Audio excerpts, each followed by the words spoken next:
મારું નામ સિયા છે. લગ્ન પછી જ્યારે હું મારા સાસરે આવી ત્યારે મને સાચે જ એવું લાગ્યું હતું કે કદાચ મારી જિંદગીમાં આનાથી સારી શરૂઆત થઈ જ ન શકે. કારણ કે લગ્ન પહેલાં મારા મનમાં પણ બાકી છોકરીઓની જેમ ઘણા બધા સવાલો હતા કે ખબર નહીં સાસરિયું કેવું હશે, પતિ કેવો હશે, મને ત્યાં પ્રેમ મળશે કે નહીં. પણ જ્યારે હું પહેલી વાર મારા સાસરે આવી તો મારી બધી ચિંતા ધીમે ધીમે પૂરી થઈ ગઈ. મારા સાસુ સસરાએ મારું ખૂબ જ સારી રીતે સ્વાગત કર્યું.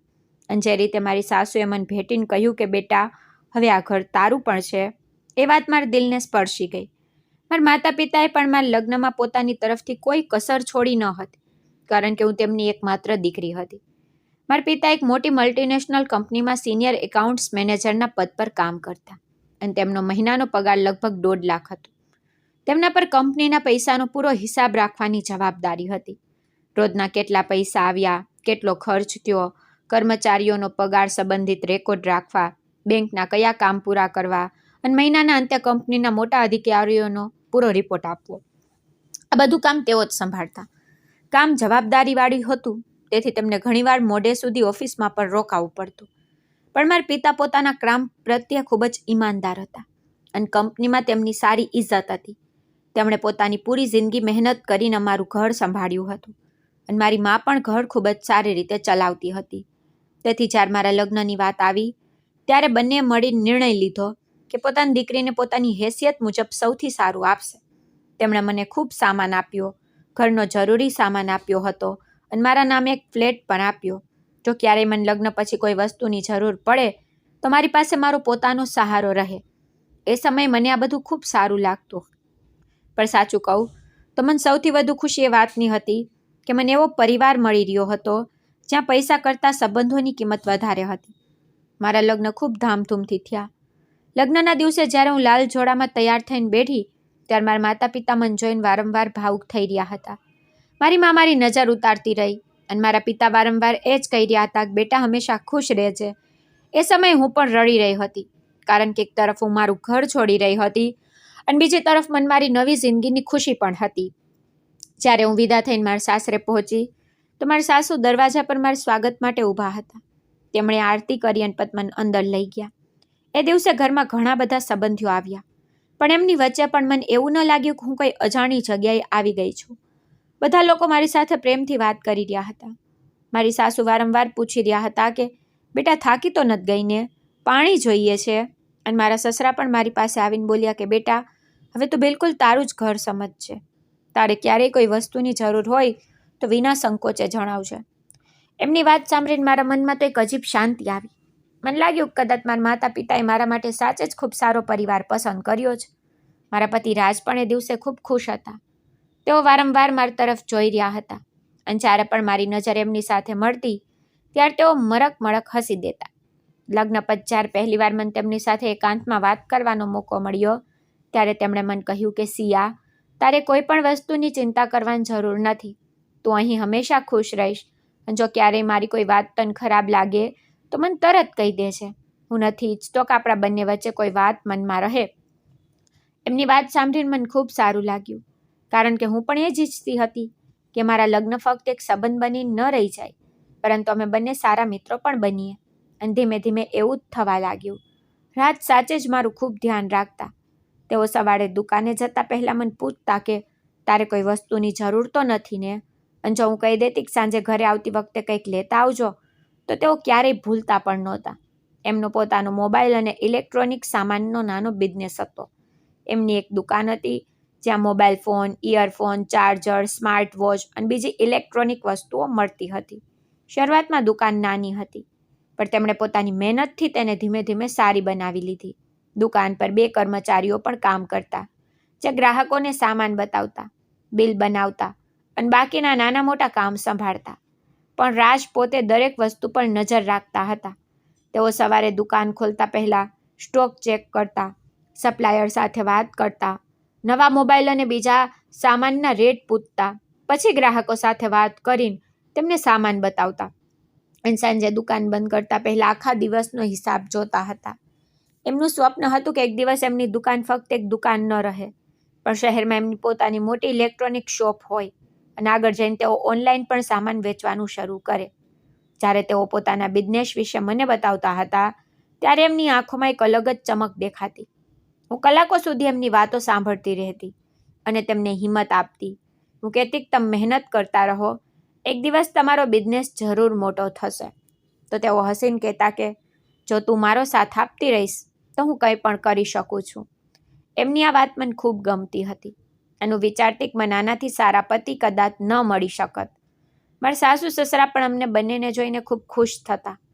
મારી સાસુ અવારનવાર કહેતા કે રાત તો લગ્ન પછી બિલકુલ બદલાઈ ગયો છે. પહેલાં તો દુકાનેથી પાછો આવીને સીધો પોતાના રૂમમાં જતો રહેતો, પણ હવે ઘરે આવતા જ પહેલાં સિયાને શોધે છે. અને હું આ સાંભળીને શરમાઈને હસી પડતી. અમારા ઘરમાં કોઈ વસ્તુની ખોટ નહોતી. ખૂબ મોટું ઘર નહોતું, પણ સાફ સુથરું અને આરામદાયક હતું. મારા સાસુ સસરા ઉપરના ભાગમાં રહેતા અને અમે બંને નીચેના ભાગમાં રહેતા, જેથી અમને અમારી જિંદગી માટે થોડી પ્રાઇવસી પણ મળી જતી. છતાં પણ અમે બધા સાથે બેસીને જમતા, સાંજે ચા પીતા અને રજાના દિવસે તો ક્યારેક બહાર ફરવા પણ જતા રહેતા. મારા સસરાને સવારે છાપું વાંચવાની ટેવ હતી અને મારા સાસુને ઘરના છોડવાનો ખૂબ શોખ. હું ધીમે ધીમે એમની પસંદગી સમજવા લાગી અને તેઓ પણ મારી પસંદગી સમજવા લાગ્યા. ઘણીવાર હું રસોડામાં એમની સાથે રસોઈ બનાવતી અને તેઓ મને એમની જૂની વાતો સંભળાવતા રહેતા. તેઓ મને વહુ નહીં પણ દીકરીની જેમ રાખતા હતા અને હું પણ તેમને મારી માં જેવા માનવા લાગી હતી. મને મારી માની યાદ આવતી તો હું તેમની સાથે ફોન પર વાત કરી લેતી અને પછી મારી સાસુ સાથે બેસીને ઘણીવાર સુધી વાતો કરતી. લગ્નના કેટલાક મહિનાઓ તો ખૂબ ઝડપથી વીતી ગયા. મને તો એવું લાગતું કે જાણે હું મારા પિયરથી આ ઘરમાં આવી જ નથી, પણ જાણે હું હંમેશાથી આ ઘરનો ભાગ રહી છું. રાજ પણ મને અવારનવાર બહાર ફરવા લઈ જતા હતા. ક્યારેક અમે બંને ફિલ્મ જોવા જતા, ક્યારેક કોઈ રેસ્ટોરન્ટમાં જમી લેતા અને ક્યારેક બસ બાઇક પર બેસીને શહેરની બહાર થોડે દૂર સુધી ફરી આવતા. મને નાની નાની વસ્તુઓમાં પણ ખૂબ ખુશી મળતી. એકવાર મેં તેમને કહ્યું કે મને નવી ઘડિયાળ પસંદ આવી ગઈ છે, પણ મેં તે લેવાની ના પાડી દીધી કારણ કે મને લાગ્યું કે અત્યારે એની જરૂર નથી. બીજા દિવસે જ્યારે તેઓ દુકાનેથી પાછા ફર્યા તો એમના હાથમાં એ જ ઘડિયાળ હતી. મેં પૂછ્યું કે આ કેમ લાવ્યા? તો તેમણે કહ્યું તને પસંદ હતી એટલે હું લઈ આવ્યો. મેં કહ્યું પણ મેં તો ખરીદવા માટે નહોતું કહ્યું. તો તેઓ હસીને બોલ્યા કે પત્નીને પસંદગીની વસ્તુ આપવા માટે એની પરવાનગી થોડી લેવી પડે. એમની આ વાત સાંભળીને હું હસી પડી અને એ દિવસે મને મારા પતિ પર વધુ પ્રેમ આવ્યો. સમય આ જ રીતે વીતતો ગયો અને અમારી વચ્ચેનો સંબંધ વધુ મજબૂત થતો ગયો. હું ઘર સંભાળતી, તેઓ દુકાન સંભાળતા, પણ સાંજ પડતા જ અમે બંને એકબીજા સાથે બેસીને દિવસભરની વાતો જરૂર કરતા. જો દુકાન પર કોઈ ગ્રાહકો સાથે પરેશાની થઈ હોય તો રાજ મને બતાવતા અને હું પણ ઘરમાં થયેલી નાની મોટી વાતો તેમને બતાવતી. અમારી વચ્ચે એવી કોઈ વાત નહોતી જે અમે એકબીજાથી છુપાવતા હોઈએ. મને લાગતું કે મારી જિંદગી બિલકુલ એવી જ ચાલી રહી છે જેવી મેં લગ્ન પહેલાં વિચારી રહી હતી. એક સારા પતિ, પ્રેમ કરવાવાળા સાસુ સસરા અને એક એવું ઘર જ્યાં મને મારી જગ્યા મળેલી હતી. પણ જિંદગી હંમેશા એક સરખી નથી રહેતી અને આપણને ખબર પણ નથી હોતી કે જે સમયે આપણે આપણી ખુશીઓને સૌથી વધુ અનુભવી રહ્યા હોઈએ છીએ એ જ સમયે ક્યાંક કોઈ એવી વાત આપણા માટે રસ્તામાં ઊભી હોય છે જે બધું બદલી શકે છે. લગ્નને લગભગ 2 વર્ષ થઈ ચૂક્યા હતા અને આ 2 વર્ષમાં મને મારા સાસરેથી એટલો પ્રેમ મળ્યો કે મને ક્યારેય ન લાગ્યું કે હું બહારથી આવેલી છોકરી છું. મારા પિતા પર જ્યારે પણ મને મળવા આવતા તો મારી સાસુથી ખૂબ ખુશ થઈને કહેતા કે તમે મારી દીકરીને ખૂબ પ્રેમ આપ્યો છે. અને મારી સાસુ હસીને કહેતા કે દીકરી તમારી ક્યાં છે? અમે તો એને મારી દીકરી બનાવી લીધી છે. મારા પિતા પણ નિશ્ચિંત થઈ જતા. રાજનો બિઝનેસ પણ હવે પહેલાં કરતાં સારો ચાલવા લાગ્યો હતો. તેમણે દુકાનની પાસે એક નાનો સ્ટોર અને ઓફિસ લઈ લીધા હતા જ્યાં વધુ સામાન રાખવામાં આવતો હતો અને તેમણે એક નવો કર્મચારી પણ રાખી લીધો હતો. દિવસ રાત મહેનત કરી રહ્યા હતા. એમનું સ્વપ્ન હતું કે થોડા જ વર્ષોમાં તેઓ પોતાની બીજી દુકાન ખોલે. હું તેમને જોઈને ખુશ થતી અને હંમેશા કહેતી કે આટલું કામ ન કર્યા કરો, પણ તેઓ કહેતા કે અત્યારે મહેનત કરી લઈશ તો આગળ તને આરામ આપીશ. હું એમની વાત સાંભળીને મડક મડક હસી દેતી, પણ મને શું ખબર હતી કે એક દિવસ આ જ મહેનત અને આ જ ભાગદોડ અમારી જિંદગીમાં એક એવો મોડ લઈને આવવાની છે જેની મેં ક્યારેય કલ્પના પણ નહોતી કરી. એ દિવસે પણ સવારે બધું બિલકુલ સામાન્ય હતું. રાજે નાસ્તો કર્યો અને દુકાને જતાં પહેલાં મને કહ્યું કે આજે કદાચ મોડું થઈ જશે કારણ કે એક મોટા સપ્લાયર સાથે મીટિંગ છે. મેં કહ્યું કે સારું, પણ પોતાનું ધ્યાન રાખજો. તેમણે હસીને મારું માથું ચૂમ્યું અને કહ્યું કે તું પણ તારું ધ્યાન રાખજે. હું દરવાજા સુધી તેમને મૂકવા ગઈ અને પછી પાછી પોતાના કામમાં લાગી ગઈ. એ વખતે મને બિલકુલ અંદાજો નહોતો કે આ દિવસે અમારી જિંદગીનો સૌથી મોટો મોડ બનવાનો છે. અને જે પરિવાર મને લગ્ન પછી આટલો વહાલો અને સુરક્ષિત લાગતો હતો, એ જ પરિવારમાં આવનારા દિવસોમાં એવી વાતો થવાની જે મારા ભરોસા અને મારી ખુશીઓ બંનેને હલાવી દેવાની. લગ્ન પહેલાં પણ હું જોબ કરતી, પણ લગ્ન પછી મેં મારી જોબ છોડી દીધી. મારો અભ્યાસ ખૂબ સારો હતો અને મેં મારો અભ્યાસ પૂરો કર્યા પછી શહેરની એક મોટી પ્રાઇવેટ IT કંપનીમાં પ્રોજેક્ટ મેનેજરના પદ પર નોકરી શરૂ કરી હતી.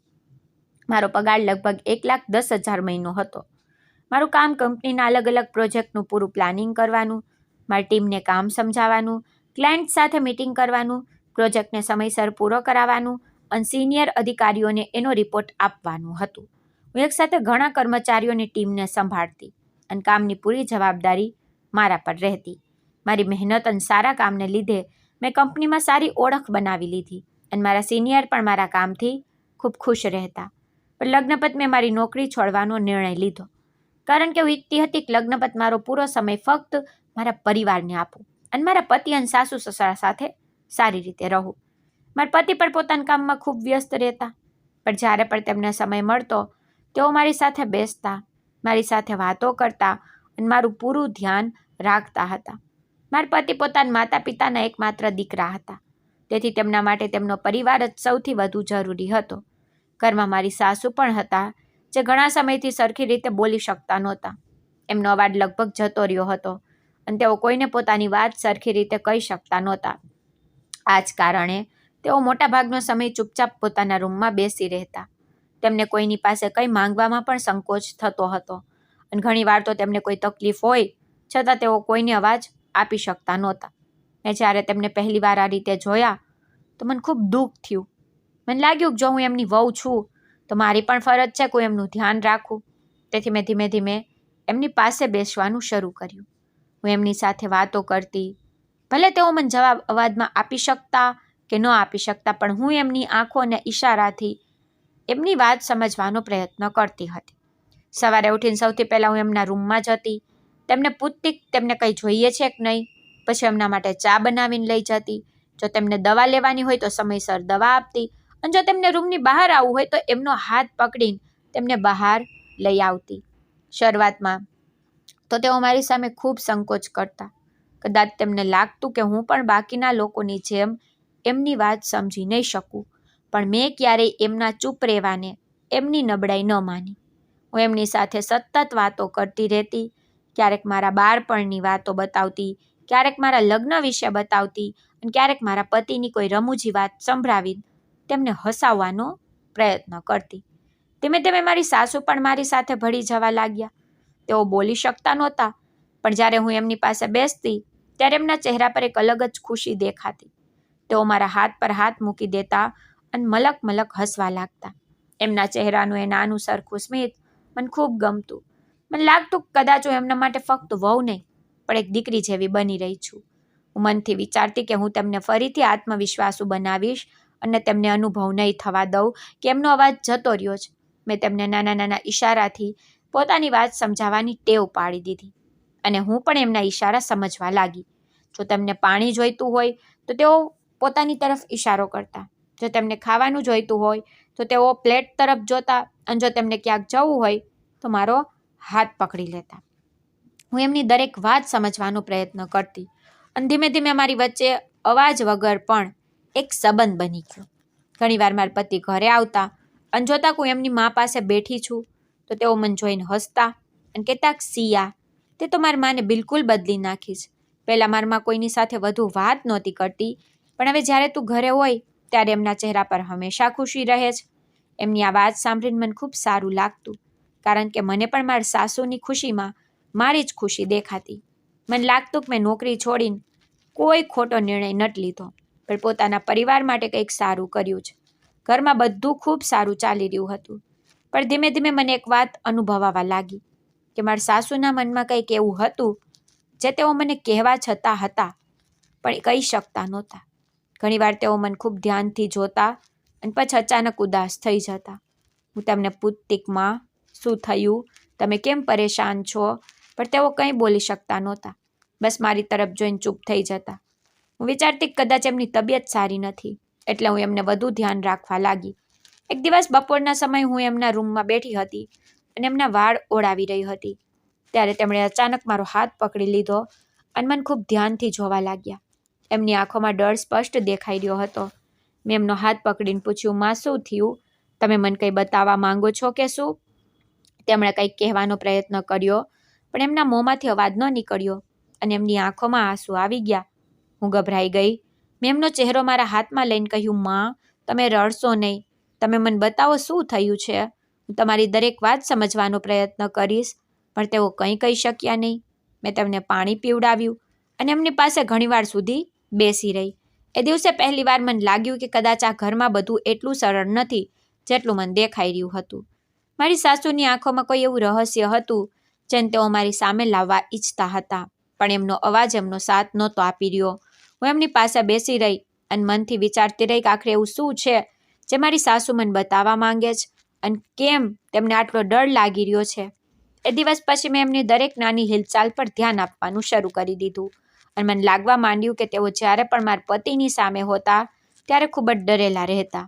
જ્યારે મારી સામે તેઓ થોડા સહેજ રહેતા. મને આ વાત સમજાતી નહોતી, કારણ કે મારા પતિ પોતાની માને ખૂબ પ્રેમ કરતા, હંમેશા એમનું ધ્યાન રાખતા, છતાં પણ મારી સાસુ તેમને જોઈને અચાનક ચૂપ થઈ જતા અને એમની આંખોમાં ડર દેખાવા લાગતો. મેં એક દિવસ મારા પતિને પણ આ અંગે પૂછવા માંગ્યું, પણ પછી મને લાગ્યું કદાચ હું નકામી કોઈ ખોટી વાત વિચારી રહી છું, એટલે મેં કંઈ ન કહ્યું. હું બસ મારી સાસુનું ધ્યાન રાખતી રહી અને એ જ પ્રયત્ન કરતી રહી કે તેઓ પોતાના ઘરમાં સુરક્ષિત અને ખુશ અનુભવે. થોડા સમય પછી મારી સાસુએ ઈશારા દ્વારા મને પોતાની એક જૂની અલમારી તરફ જોવા માટે કહ્યું. હું એમની વાત સમજી જ ન શકી તો તેમણે ફરીથી એ તરફ ઈશારો કર્યો.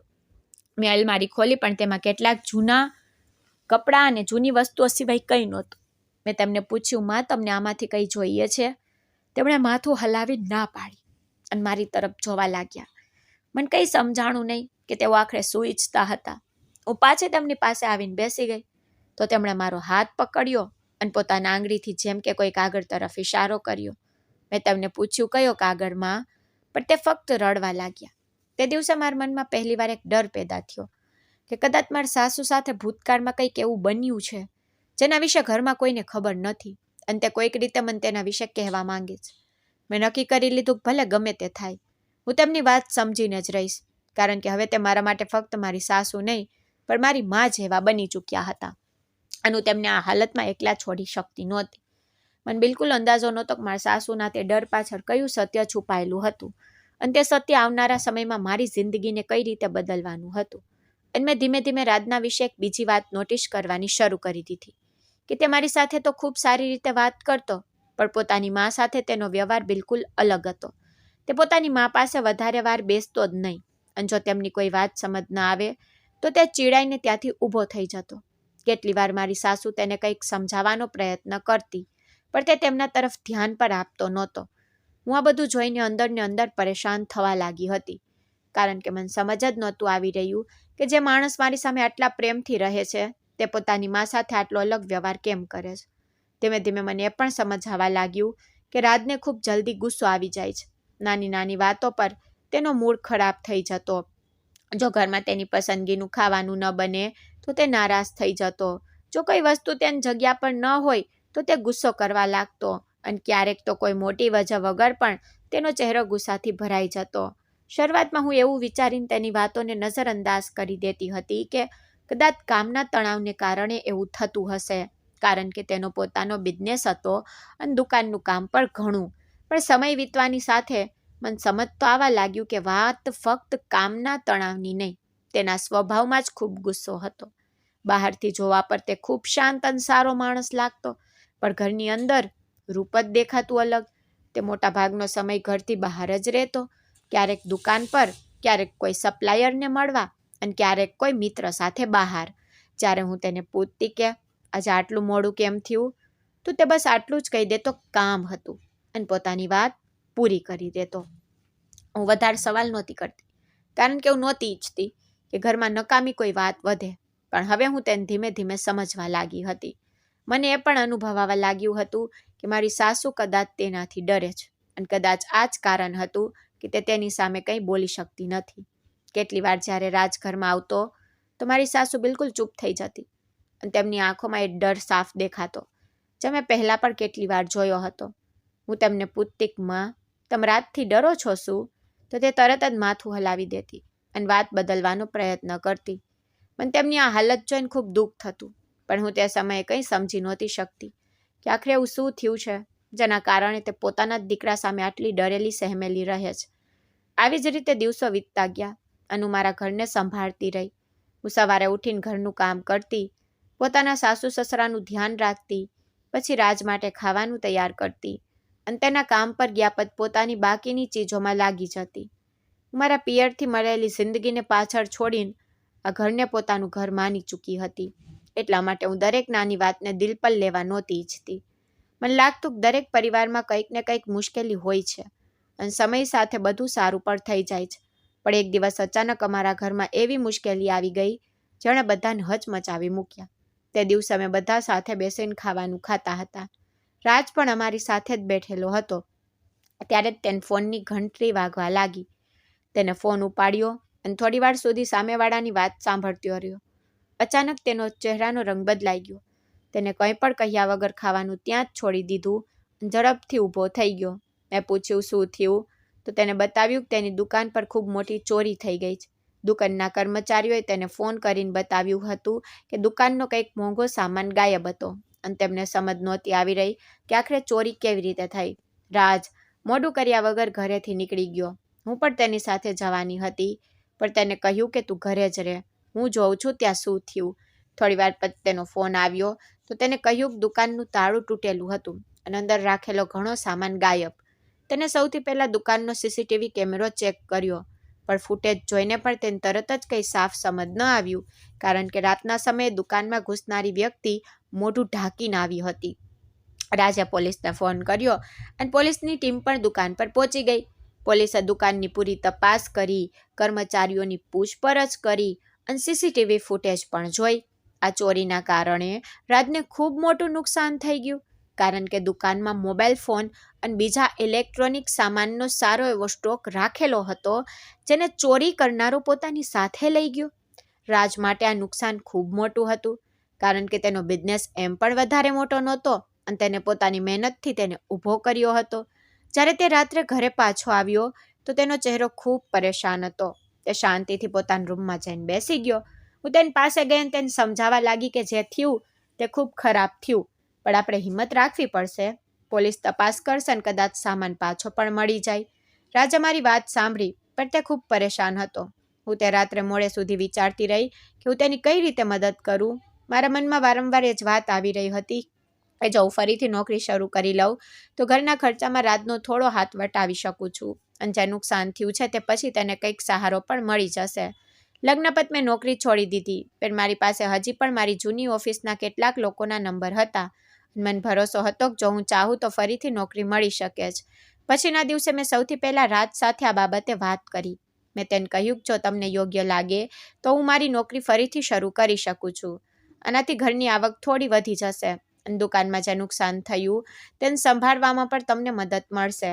રાજે પહેલાં તો મન જોઈ અને પછી થોડી વાર ચૂપ રહ્યા. પછી કહ્યું જો તું મારી મરજીથી કરવા માંગે છે તો મને કોઈ વાંધો નથી. તેની વાત સાંભળીને મને સારું લાગ્યું. મેં મારા માતા પિતા સાથે પણ વાત કરી તો તેમણે પણ મારો જ સાથ આપ્યો. તેમણે કહ્યું જો તું કામ કરવા માંગે છે તો જરૂર કર અને અમને ખુશી થશે કે તું પોતાના પગ પર ફરીથી ઊભી થઈ રહી છે.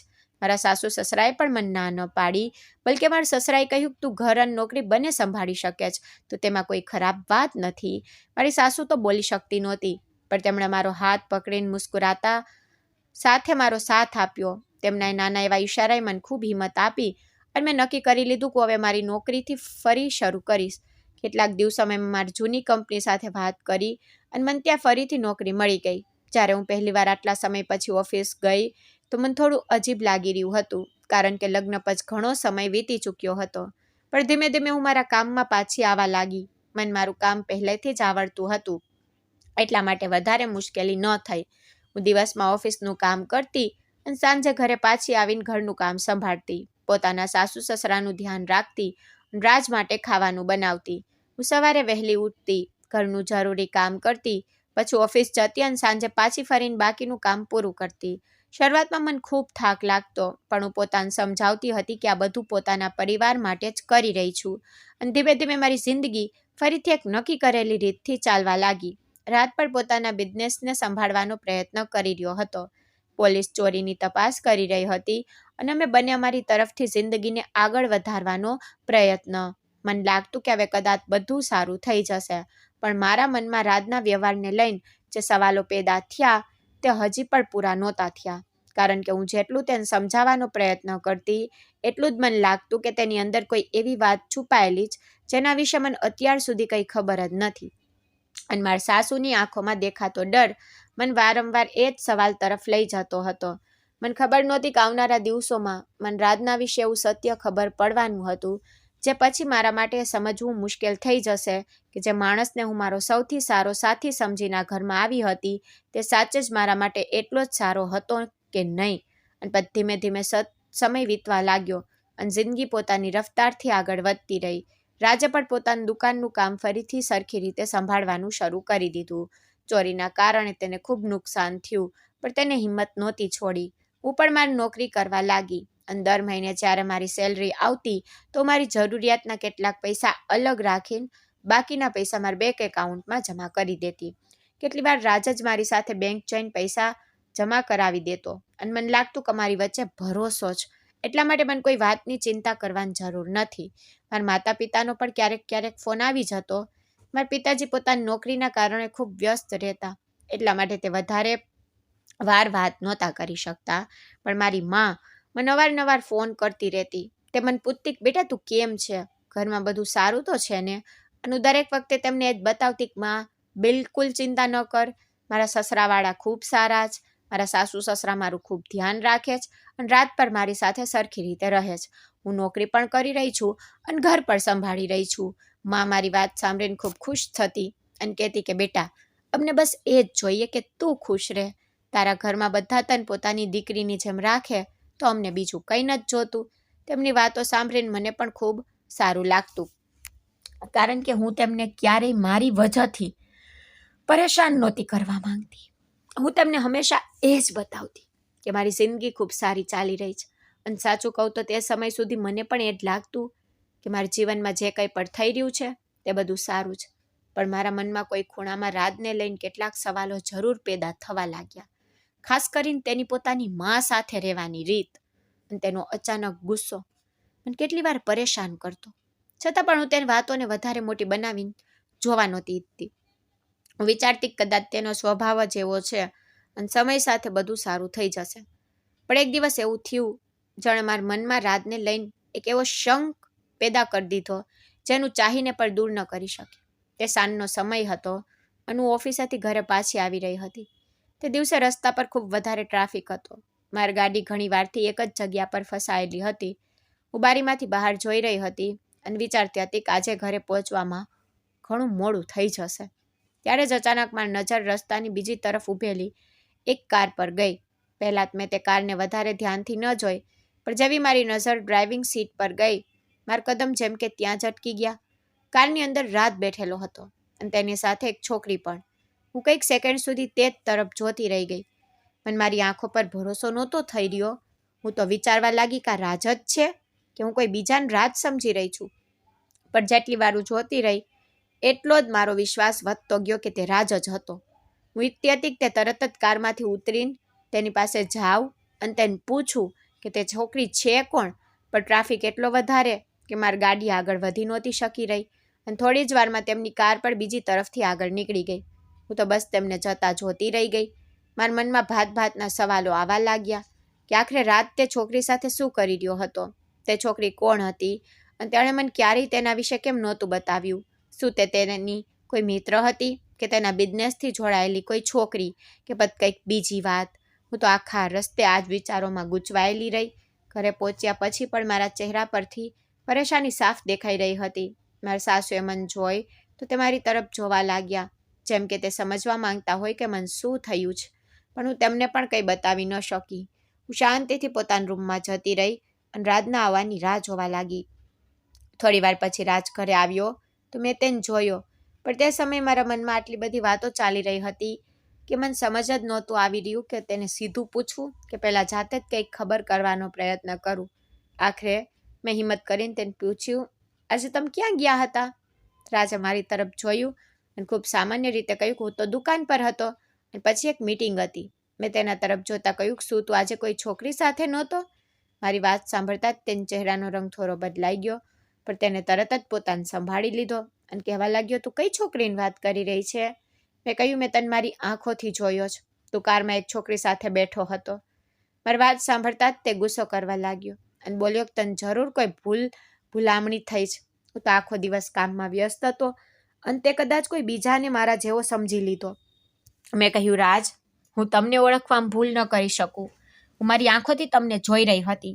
પણ તે મારી વાત સાંભળવાને બદલે વધારે નારાજ થઈ ગયો. તેને કહ્યું, તું મારા પર શંકા કરી રહી છે? શું તને લાગે છે કે હું તારી સાથે કંઈ ખોટું કરી શકું? તેના અવાજમાં ગુસ્સો હતો અને મને સારું ન લાગ્યું. હું પણ તે સમયે ચૂપ થઈ ગઈ, કારણ કે હું નહોતી ઈચ્છતી વાત આગળ વધે. મેં ધીમેથી કહ્યું, ના, તારા પર શંકા નથી કરી રહી. હું ફક્ત પૂછી રહી છું જે મેં જોયું. પણ તેને ફરી કહ્યું, તારો વહેમ છે. તારે આવી વાતો પોતાના મગજમાં ન રાખવી જોઈએ. મેં તેની વાત સાંભળી લીધી, પણ મારા મનને તેનો જવાબ બિલકુલ પણ સાચો ન લાગ્યો. જો સાચે જ તે કોઈ છોકરી સાથે નહોતો, તો પછી મેં કોને જોયો? અને જો તે છોકરી ફક્ત કોઈ ઓળખાણવાળી હતી, તો તેણે તેનું નામ બતાવવામાં આટલી મુશ્કેલી કેમ કરી? મને સમજ ન આવ્યું કે રાજ મારી વાતને આટલી જલ્દી જૂઠ કેમ બતાવી રહ્યો હતો. તે રાત્રે હું પથારી પર તો સૂતેલી હતી, પણ મારી આંખો સામે વારંવાર એક તસવીર આવી રહી હતી. રાજ કારમાં બેઠેલો અને તેની બાજુમાં તે છોકરી બેઠેલી. હું વારંવાર જાતે કહી રહી હતી કે કદાચ સાચે જ મારો વહેમ હોય, પણ દિલ માનવા તૈયાર નહોતું. મને પહેલી વાર લાગ્યું કદાચ રાજ મારાથી કોઈ વાત છુપાવી રહ્યો છે. પછીના દિવસે ઓફિસ ગયા પછી પણ મારું ધ્યાન મારા કામમાં નહોતું લાગી રહ્યું. વારંવાર મારો ફોન જોતી અને વિચારતી કે રાજને કંઈક પૂછું, પણ પછી મને લાગતું કે જો મેં વારંવાર સવાલ કર્યો તો તે મારાથી નારાજ થઈ જશે. મેં મારા મનને સમજાવ્યું કદાચ તે છોકરી સાચે જ તેની કોઈ ઓળખાણવાળી હશે. તેણે મને એટલા માટે ન બતાવ્યું કારણ કે તેને લાગ્યું હશે કે હું નકામા સવાલ કરવા લાગીશ. પણ પછી મારા મનમાં બીજી વાતો આવતી કે જો એવું જ હતું તો તે સીધું તેનું નામ કેમ નહોતો બતાવી દેતો. તે જ દિવસે બપોર મારા માનો ફોન આવ્યો. તેમણે પૂછ્યું, બેટા તું સરખી તો છે ને? તારો અવાજ થોડો પરેશાન લાગી રહ્યો છે. મેં તરત જ મારો અવાજ સરખો કર્યો અને કહ્યું, હા માં, હું તો બિલકુલ સરખી છું. બસ ઓફિસનું કામ થોડું વધારે છે. માએ કહ્યું, વધારે કામ ન કરતી અને પોતાની તંદુરસ્તીનું પણ ધ્યાન રાખજે. મેં કહ્યું, સરસ માં, તમે ચિંતા ન કરો. અને મેં તેમને પણ તે છોકરીવાળી વાત ન બતાવી, કારણ કે હું નહોતી ઈચ્છતી કે મારી માં નકામી પરેશાન થાય. હું જાતે જ આ વાતને સમજવા માંગતી હતી, પણ તે દિવસથી મેં રાજની નાની નાની વાતો પર ધ્યાન આપવાનું શરૂ કરી દીધું. તે ફોન પર કોની સાથે વાત કરે છે, કેટલી વાર વાત કરે છે, ક્યારે દુકાન જાય છે, ક્યારે પાછો આવે છે. હું આ બધું જાણવાનો પ્રયત્ન કરવા લાગી, પણ હું સીધો તેને સવાલ નહોતી કરતી, કારણ કે મને ડર હતો કે જો મેં કોઈ પુરાવા વગર તેના પર શંકા કરી તો ક્યાંક અમારો સંબંધ ખરાબ ન થઈ જાય. મારા સાસુ પણ મને કેટલી વાર શાંતિથી જોતી રહેતી, જેમ કે તે મારા મનની પરેશાની સમજી રહ્યા હોય, પણ તે કંઈ બોલી શકતી નહોતી. એક સાંજે જ્યારે હું તેમની પાસે બેઠેલી હતી તો તેમણે મારો હાથ પકડી લીધો અને મારી આંખોમાં જોવા લાગ્યા. તેમની આંખોમાં એ ડર હતો જે મેં પહેલાં પણ જોયો હતો. મેં તેમને પૂછ્યું, માં શું તમે મને કંઈક બતાવવા માંગો છો? તેમણે થોડી વાર સુધી મારી તરફ જોયું, પણ તેમણે માથું નમાવી લીધું. હું સમજી ગઈ કે તેમના મનમાં પણ કોઈ વાત છે, પણ તે મને બતાવી નથી શકતી. તે સમયે મને પહેલી વાર લાગ્યું કે કદાચ રાજના વિશે હું જે કંઈ પણ વિચારી રહી છું તે ફક્ત મારો વહેમ નથી. કદાચ આ ઘરમાં કોઈ એવી વાત છે જે મારાથી છુપાવવામાં આવી રહી છે અને મારા સાસુ કદાચ તે સત્યને જાણે છે, પણ તેમની મજબૂરી એ હતી કે તે પોતાની વાત મને બતાવી શકતી નહોતી. હું તે રાત્રે મોડે સુધી વિચારતી રહી કે આખરે રાત સાથે તે છોકરીનો શું સંબંધ છે અને મારા સાસુ મારાથી શું છુપાવવા માંગે છે. મને ખબર નહોતી કે મારી જિંદગીમાં આવનારું સત્ય મારી આખી સોચ બદલી નાખવાનું હતું. અને હવે મને માત્ર એક જ વાત સમજાઈ રહી હતી કે મારે ઉતાવળમાં કોઈ નિર્ણય લેવો નથી. મારે પહેલાં સત્યની જાણકારી મેળવવી છે, કારણ કે બની શકે કે હું જે વિચારી રહી છું તે ખોટું હોય, અને બની શકે કે મારી આંખો સામે જે દેખાયું હોય તેની પાછળ કોઈ એવી વાત હોય જેના વિશે મને અત્યારે કંઈ પણ ખબર નથી. અને પછી થોડા દિવસો પછી મેં મારી ઓફિસ તરફથી 2 દિવસ માટે શહેર બહાર એક બિઝનેસ ટ્રીપ પર જવાનું હતું.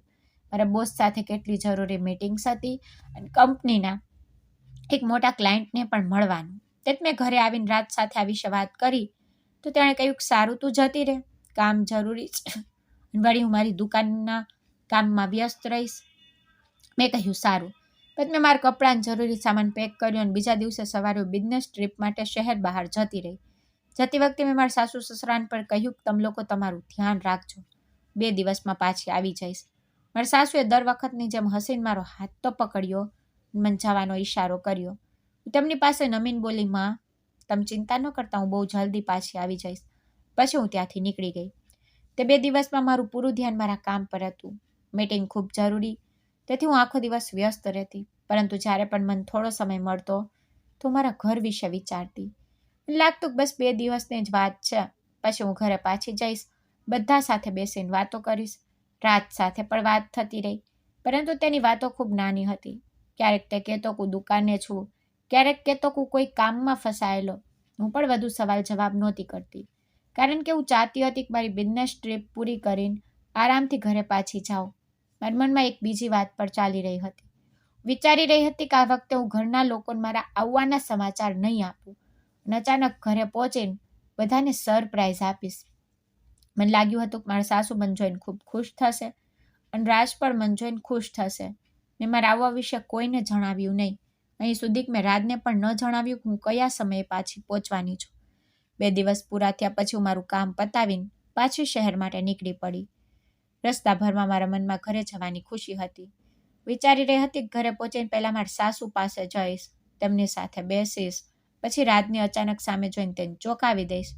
પરંતુ મને બિલકુલ અંદાજો નહોતો કે ઘરે પહોંચ્યા પછી જે કંઈ પણ હું જોવાની હતી તેનાથી મારી આખી જિંદગીની સોચ જ બદલાઈ જવાની હતી. રાતનો સમય હતો. જ્યારે હું ઘરે પહોંચી, મેં બહારથી જોયું ઘરમાં બિલકુલ શાંતિ.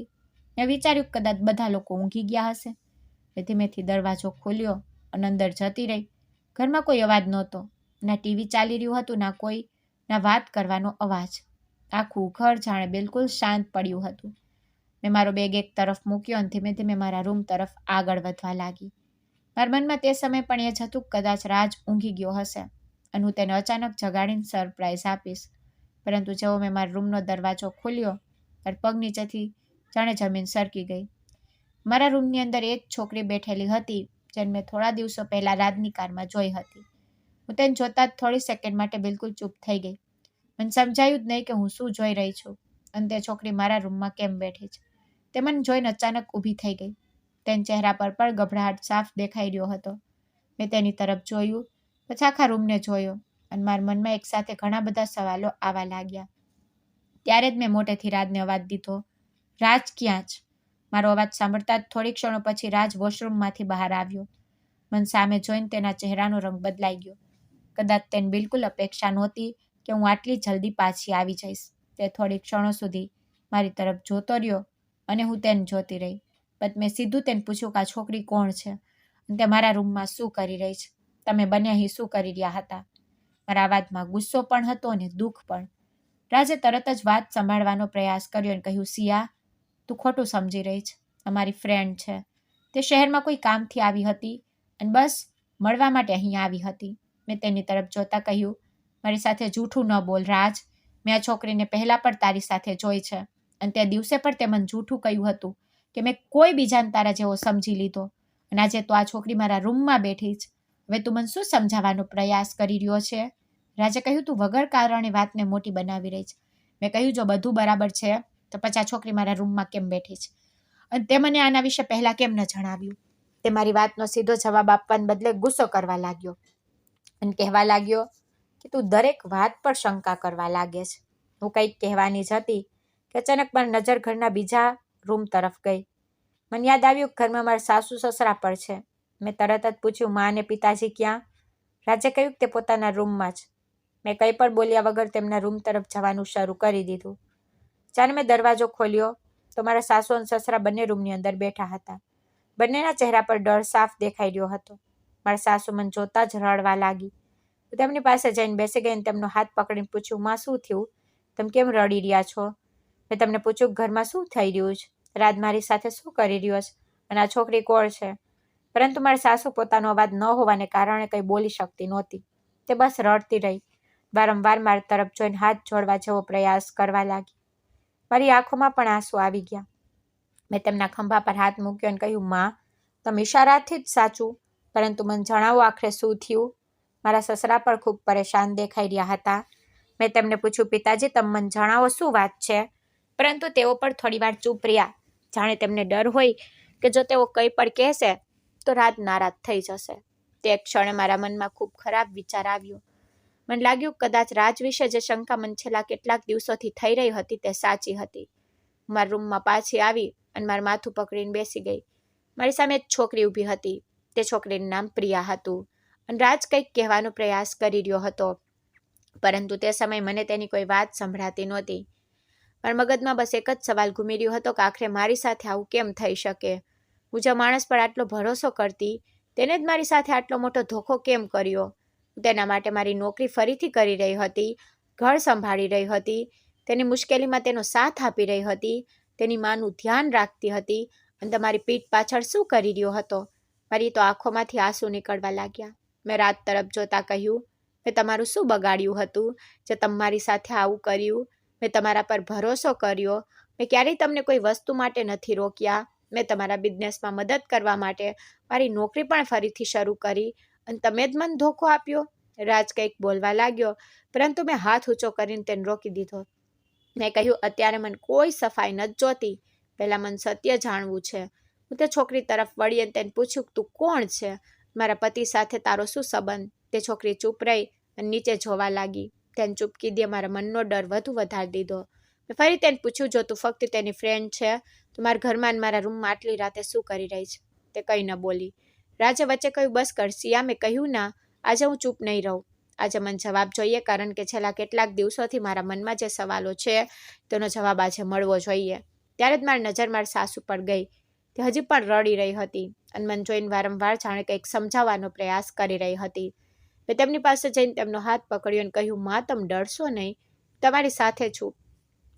તમે મને બસ એટલું જણાવો કે તમે આ છોકરીને પહેલાંથી ઓળખો છો? મારા સાસુએ ધીમેથી માથું હલાવ્યું અને તેમની આંખોમાંથી આંસુ વહેવા લાગ્યા. મેં તેમની તરફ જોયું તો મારા દિલના ધબકારા વધુ ઝડપી થઈ ગયા, કારણ કે હવે મને લાગવા માંડ્યું હતું કે આ ઘરમાં જે કંઈ પણ થઈ રહ્યું છે તેની પાછળ ફક્ત રાજ તે છોકરીની વાત નથી, પરંતુ મારા સાસુ પણ સત્ય વિશે બધું જ જાણે છે. હું તેમની પાસે બેસી રહી અને વારંવાર તેમને ઈશારામાં પૂછતી રહી, પરંતુ તે પોતાની વાત જણાવી શકતી નહોતી. મારા સસરાએ પણ પોતાનું માથું દબાવી લીધું. રૂમમાં એક અજીબ સન્નાટો છવાઈ ગયો. મને એવું લાગી રહ્યું હતું કે જ્યારે મારા ઘરની દરેક દિવાલ મને કોઈ એવી વાત જણાવવા માંગે છે જેને હું અત્યાર સુધી સમજી શકી નહોતી. રાત સતત મન શાંત કરવાનો પ્રયાસ કરી રહ્યો હતો, પરંતુ હવે મને તેની કોઈ વાત સાચી નહોતી લાગી રહી, કારણ કે જે માણસે પહેલાં મને કારવાળી વાત પર જૂઠું કહ્યું તે જ આજે મારા રૂમમાં એ જ છોકરી સાથે પકડાયો. અને સૌથી વધુ દુઃખ મને એ વાતનું હતું કે મેં ક્યારેય વિચાર્યું પણ નહોતું કે મારી જિંદગીમાં એવો દિવસ પણ આવશે કે હું મારા માતા પિતાને ફોન કરીને પણ કંઈ જણાવી શકતી નહોતી, કારણ કે મને ખબર હતી કે જો તેમને ખબર પડશે કે તેમની દીકરી સાથે આવું થયું તો તેઓ ભાંગી પડશે. હું બસ મારા આંસુ રોકવાનો પ્રયાસ કરી રહી હતી, વિચારી રહી હતી કે હવે મારે શું કરવું જોઈએ. ત્યારે મારા સાસુએ મારો હાથ ખૂબ જોરથી પકડી લીધો. તેમની આંખોમાં એવો ડર હતો જેને જોઈને મારા મનમાં એક જ વાત આવી કે કદાચ તે મને ઘણું બધું જરૂરી જણાવવા માંગે છે, અને કદાચ તે વાત રાજ સાથે જોડાયેલી છે. હું તેમની આંખોમાં જોતા બસ એ જ વિચારી રહી હતી કે આખરે મારી સાસુ આટલા દિવસોથી ક્યાં સત્યને પોતાના અંદર છુપાવીને બેઠા છે, અને કેમ તે રાજની સામે હંમેશા આટલા ડરેલા રહે છે. તે રાતે મને પહેલીવાર અહેસાસ થયો કે કદાચ જે ધોખાને હું ફક્ત મારા પતિની બેવફાઈ સમજી રહી છું તેની પાછળ આનાથી પણ મોટી કોઈ વાત છુપાયેલી છે, અને હવે મારે ગમે તે ભોગે તે સત્યને જાણવું હતું, કારણ કે હું મારી જિંદગી વિશે કોઈ બીજાના જૂઠના સહારે આગળ વધી શકતી નહોતી. અલબત્ત મારા સસરાએ મને એવી વાત જણાવી જે સાંભળીને મારા પગ નીચેથી જમીન સરકી ગઈ. તેમણે ખૂબ દુઃખી થઈ મને કહ્યું, બેટા, અમને માફ કરી દે, અમારાથી ખૂબ મોટી ભૂલ થઈ છે, અમે તારો સાથ ન આપ્યો. જો અમે તને પહેલાં જ રાજની સચ્ચાઈ જણાવી દીધી હોત તો કદાચ આજે તારી સાથે આ બધું ન થતું. પણ તેમણે મને જણાવ્યું કે રાજ અમારો સગો દીકરો નથી. અમે બંને તે ખૂબ નાનો હતો ત્યારે જ તે દત્તક લીધો હતો, અને ત્યાર પછી અમે મારા દીકરાની જેમ તેને ઉછેર્યો. તેના ભણતરથી લઈને તેની દરેક જરૂરિયાત સુધી અમે પૂરી કરી. અમે ક્યારેય તેને એ વાતનો અહેસાસ પણ ન થવા દીધો કે તે મારો પોતાનો દીકરો નથી. અમે તેની જિંદગી બનાવવામાં કોઈ કસર ન છોડી. અહીં સુધી જ્યારે તે મોટો થયો તો અમે તેના માટે દુકાન પર ખોલાવી જેથી તે પોતાના પગ પર ઊભો રહી શકે. પરંતુ ખબર નહીં સમય સાથે તેનામાં આટલો બદલાવ કેવી રીતે આવી ગયો કે તે પોતાના જ મા બાપની કોઈ કદર ન કરી. હવે જ્યારે અમે બંને ઘરડા થઈ ગયા, તેની મારી તબિયત પણ સારી નથી તો તે પોતાની મા સાથે સરખી રીતે વાત પણ નથી કરતો. નાની નાની વાત પર ગુસ્સો કરતો હતો અને ઘણીવાર તો એવી વાતો બોલી દેતો જેનાથી એક મારું દિલ તૂટી જાય. અમે તેને ખૂબ સમજાવ્યો પરંતુ તેણે અમારું ક્યારેય ન સાંભળ્યું. પણ મારા સસરાએ મારી તરફ જોતા કહ્યું કે બેટા, અમને તારા માટે પણ ખૂબ દુઃખ છે કારણ કે અમે રાજને તારી સાથે લગ્ન કરતા પહેલા ખૂબ સમજાવવાનો પ્રયાસ કર્યો હતો પણ તેને અમારું એક પણ માન્યું નહોતું. હકીકતમાં તેને તારી નોકરી તારી કમાણી વિશે પહેલેથી જ ખબર હતી. તેને ખબર હતી કે તું સારી ભણેલી ગણેલી છે અને એક મોટી પ્રાઇવેટ IT કંપનીમાં સારી નોકરી કરે છે અને સારી એવી કમાણી કરે છે. તેને તને પસંદ કરવાનો નાટક કર્યો અને પછી તારી સાથે લગ્ન કરવાનો નિર્ણય કરી લીધો. અમે તેને કહ્યું કે લગ્ન ફક્ત પૈસા માટે ન કરતો પણ તેને મારી વાત ન માની. જ્યારે અમે તારા ઘરે સંબંધ લઈને ગયા ત્યારે તેને બધાની સામે ખૂબ સારા બનવાનો પ્રયત્ન કર્યો. તે તારા માતા પિતા સામે ખૂબ સારી રીતે વાત કરતો અને તને પણ એવું જ લાગ્યું કે તને ખૂબ સારો જીવનસાથી મળી ગયો. પરંતુ અમને તેની અસલી સોચ ખબર હતી અને પછી લગ્ન પછી તેને પોતાનો અસલી રંગ બતાવવાનું શરૂ કરી દીધું. તેને પોતાની દુકાનમાં ચોરી થવાનો જે નાટક કર્યો હતો તે પણ તેની જ ચાલ હતી. દુકાનમાં અસલમાં કોઈ ચોરી થઈ નહોતી. તેને પોતે જ કેટલાક લોકોની મદદથી તે ખોટો ડ્રામો કરાવ્યો જેથી તને લાગે કે તેનું ખૂબ મોટું નુકસાન થઈ ગયું અને તું તેની મદદ કરવા માટે ફરીથી નોકરી શરૂ કરી દે. અને એ જ થયું જેની તેને રાહ હતી. તું તેની મુશ્કેલી જોઈને તારી નોકરી ફરીથી શરૂ કરી દીધી. તું રાત દિવસ મહેનત કરતી રહી, ઘર પણ સંભાળતી રહી અને તાર કમાણીનો મોટો હિસ્સો તેના ભરોસા પર તેના ખાતામાં મોકલતી રહી. પરંતુ તે તારા ભરોસાનો ફાયદો ઉઠાવતો રહ્યો અને બીજી તરફ કોઈ બીજી છોકરી સાથે પણ તેનો સંબંધ ચાલી રહ્યો હતો. સાંભળતા જ મારી આંખોમાંથી આંસુ નીકળવા લાગ્યા. હું વિચારી પણ નહોતી શકતી કે જે માણસને મેં મારો પતિ માનીને તેના પર મારી પૂરી જિંદગીનો ભરોસો કર્યો હતો તે મારી સાથે આટલી મોટી રમત રમી રહ્યો હતો. મારા સસરાની વાતો સાંભળતા સાંભળતા મારી અંદરનો ગુસ્સો પણ વધતો જઈ રહ્યો હતો અને સાથે જ મનમાં એ સવાલ પણ ઉઠી રહ્યો હતો કે આખરે મેં એવું તો શું કર્યું કે મારી સાથે આ બધું થયું. મેં તો તેના મુશ્કેલ સમયમાં તેનો સાથ આપ્યો. મેં મારી નોકરી ફરીથી ફક્ત એટલા માટે શરૂ કરી હતી જેથી તેનું કામ સંભાળી શકાય. મેં તેના ઘરની જવાબદારી નિભાવી, તેની માનું ધ્યાન રાખ્યું, તેના પિતાનું સન્માન કર્યું અને દરેક પગલે તેની સાથે ઊભી રહી. પરંતુ તેને મારી સારાઈને મારી નબળાઈ સમજી લીધી. મારા સસરાએ આગળ કહ્યું કે અમને સૌથી વધુ અફસોસ એ વાતનો છે કે અમે તને પહેલાં ન બતાવી શક્યા. અમે જાણતા હતા કે રાજનું વર્તન સાચું નથી પરંતુ અમે ડરતા રહ્યા કે ક્યાંક તે અમને પણ છોડીને ન ચાલ્યો જાય અને આ જ ડરમાં અમે તને પણ સત્ય ન બતાવ્યું. આજે અમને સમજાઈ રહ્યું છે કે અમારી ચૂપકીદીના કારણે તને આટલો મોટો ધોકો સહન કરવો પડ્યો. એમની વાત સાંભળીને મારી સાસુ પણ રોવા લાગ્યા અને તેમણે મારો હાથ પકડી લીધો. એમની આંખોમાં આટલું દર્દ હતું કે તેમનાથી નારાજ પણ ન થઈ શકી.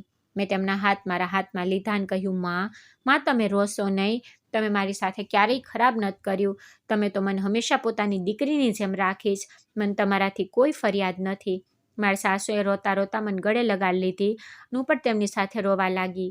પરંતુ મારા મનમાં હવે એક વાત બિલકુલ સાફ થઈ ચૂકી હતી કે હું રાજ સાથે હવે એક પર પણ રહી શકતી નહોતી. મેં જ વખતે મારા પિતાને ફોન કર્યો અને તેમને બધી વાત કહી દીધી. મારા પિતા મારો અવાજ સાંભળતા જ સમજી ગયા કે હું ખૂબ પરેશાન છું. તેમણે મારી પાસે વધારે સવાલો ન કર્યા. બસ એટલું જ કહ્યું, બેટા તું ત્યાં જ રહે, હું હમણાં જ તને લેવા આવી રહ્યો છું. થોડા સમય પછી મારા પિતા મને લેવા ઘરે આવી ગયા. જેવા જ મેં તેમને જોયા મારી આંખોમાંથી ફરીથી આંસુ નીકળી પડ્યા. હું તેમના ગળે વળગીને ખૂબ વાર સુધી રોતી રહી. તેમણે મારા માથા પર હાથ મૂક્યો અને કહ્યું, બેટા તારે હવે ડરવાની જરૂર નથી. તે કંઈ ખોટું નથી કર્યું. જે માણસ તાર ભરોસાને લાયક નહોતો તેનાથી દૂર રહેવું જ સાચો નિર્ણય છે. હું મારા પિતા સાથે ઘરની બહાર નીકળવા લાગી તો રાત પણ મારી સામે આવી ગયો. તેને મને રોકવાનો પ્રયત્ન કર્યો અને કહ્યું કે સિયા, તું મારી વાત તો સાંભળ. પરંતુ હવે મારી પાસે તેની કોઈ વાત સાંભળવાનું કારણ નહોતું. મેં તેને સાફ સાફ કહી દીધું કે મેં તારી દરેક વાત પર ભરોસો કર્યો પરંતુ તે ભરોસાની કિંમત ન સમજી. તે મારી સાથે લગ્ન મારા માટે નહીં પરંતુ મારી નોકરી અને મારી કમાણી માટે કર્યા.